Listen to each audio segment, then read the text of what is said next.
Let's get to the morning meeting. Did a lot of thinking over the weekend, prodded on by Ares, let's be honest. So we're going to talk about the energy sector. And this is the beauty of the virtual hedge fund we're running. Okay. We all come to the table on our live trading desk in the Slack room, sharing information, driving the conversation, forcing each other to look at things more than once, right? And it's the power of the group that allows us to excel. It's the power of the group that counteracts the weaknesses of the individual, right? And we all have weaknesses, right? We get blinded by things. And so it's great to have this conversation. And I want to commend Ares for continuing to pound the table here on energy. So we're going to talk about big picture of the market. Then we're going to look at the energy sector. We added shares alive in on Friday at the close. I'm going to go over that. And then we'll talk about what we think will be the path of least resistance for the market this week and how we're going to be trading it. All right. So as always, don't forget, I'm sharing with you how I run my own personal capital. These are 4 portfolios I manage. Index only. It's 100% cash right now. It only will invest if the risk monitor changes, which is red, of course. Our ETF portfolio, all we own in that portfolio are the pipelines, AMLP. So maximum cash position. Our growth portfolio, all we own right now is Livent, right? So maximum cash position. And our dividend portfolio, that's where we have more invested. And we've got a lot of energy positions already in there. We got the pipelines. We got Shell, right? I'm going to look at Shell again today. And I'm probably going to add a couple more names to that portfolio today. And I'll go over those charts in a second. All right. So let's dive in. First thing I like to do is, as always, there's Exxon. So you got an idea of what I'm going to be talking about. But let's take a look real quick at the markets just to get our heads straight on what we're dealing with. So this is the head and shoulders top. But I wanted to share with you this quick thought. We're not going to go over all those charts. We've looked at them ad nauseum for the last couple of weeks. I do want to share this thought, though. In bear markets, you can have face-melting rallies that last for a couple of days. They can last for a week or two. It doesn't change the picture of the bear market.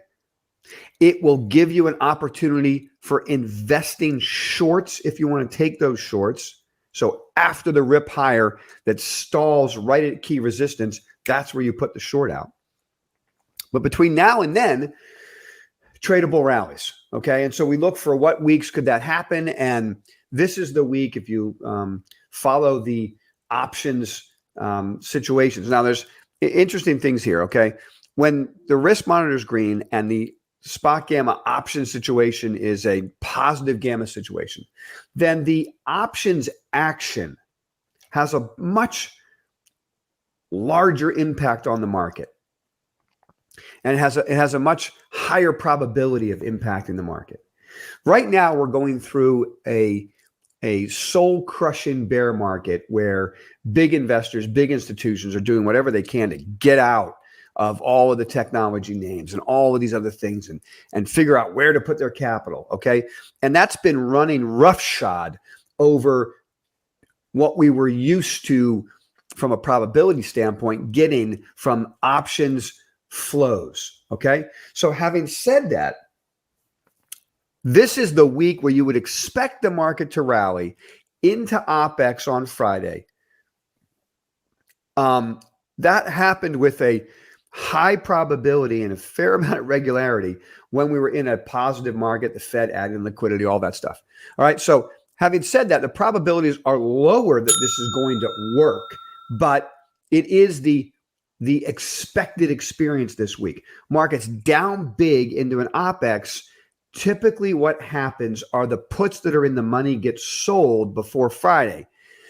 When puts are getting sold, it does 2 things. Number one, it suppresses volatility. This is why we don't carry volatility positions. We got rid of them last week. We don't carry them overnight anymore. And we would expect volatility to get suppressed into Friday. How do we take advantage of the rally? First of all, conservative portfolios don't have to take advantage of the rally, right? So I like to always talk about how to use the ARMR report to literally execute, right? There's a lot of information out there. How do we condense it into what does it mean for the type of investor that we are? All right, you figure out what kind of investor you are. I don't know. But if you're a conservative investor, you don't care about these swings. These are normal shenanigans in an overall bear market. So you carry your max cash and you wait for the risk on entry points using the risk monitor. And the rest is just noise and you just forget about it. For a more aggressive portfolio, for part of my capital, I'm day trading indexes. So I'm avoiding VIX. I'm looking for long trades on the market, right? Any kind of weakness in the morning that reverses one of the 5 buy signals that we work with at the ARMR report. If we get them, we trade them, we look for rallies. So, those are the two ends of the spectrum, conservative, aggressive. If you're trying to run a balanced portfolio, maybe you find a line between there that makes you comfortable. Now, what I like the most when I'm looking for, I'm just going to pull up CVX as an example, okay? This is a perfect shakeout right here. Huge selling, bang, bang, bang, down to the 50, holds the 50. But what I'm really looking for, if I decide to put some capital to work, is I'm always looking for the relative strength leaders in a bear market. Relative strength is one of the greatest guides. As its name suggests, the stock's performance relative to the market gives you a guide to where money's flowing. So what we like to say, and this is a William O'Neill strategy, and it really works, particularly in a bear market, a relative strength will lead the price of the stock. So if you get a relative strength that breaks to a new high, there's a high probability that the price will break to a new high.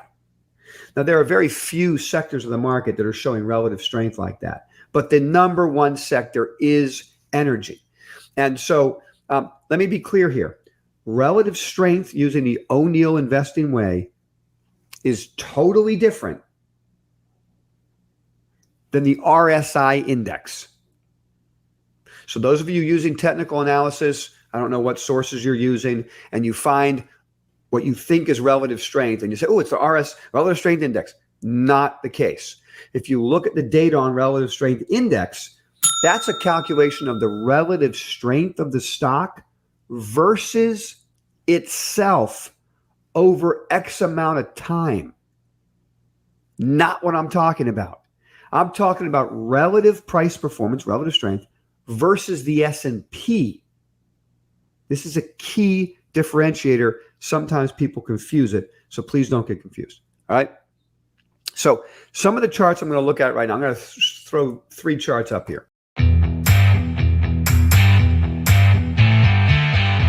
So I bought shares of Livent on Friday. This is another name at the top of our whiteboard.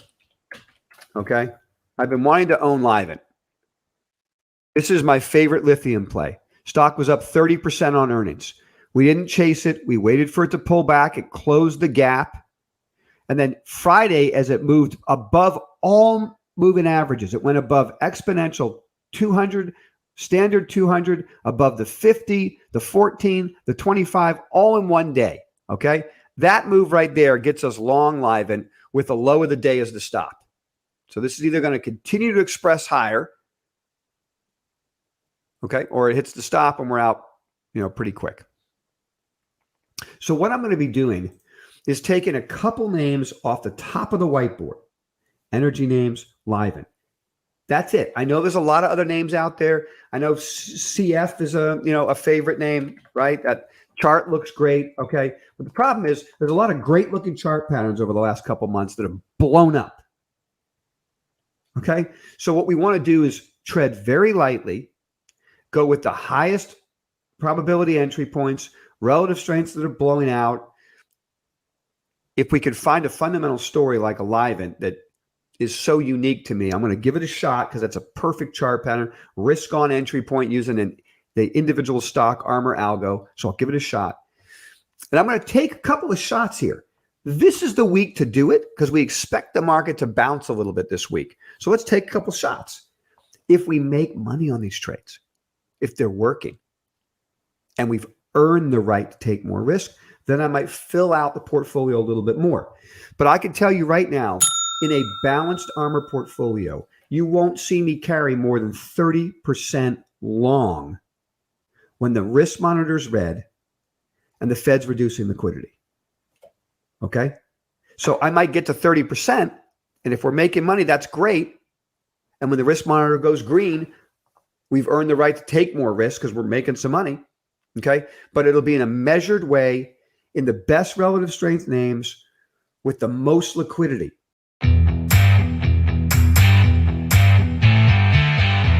I need to be able to manage my risk. I want the biggest names, the most liquid.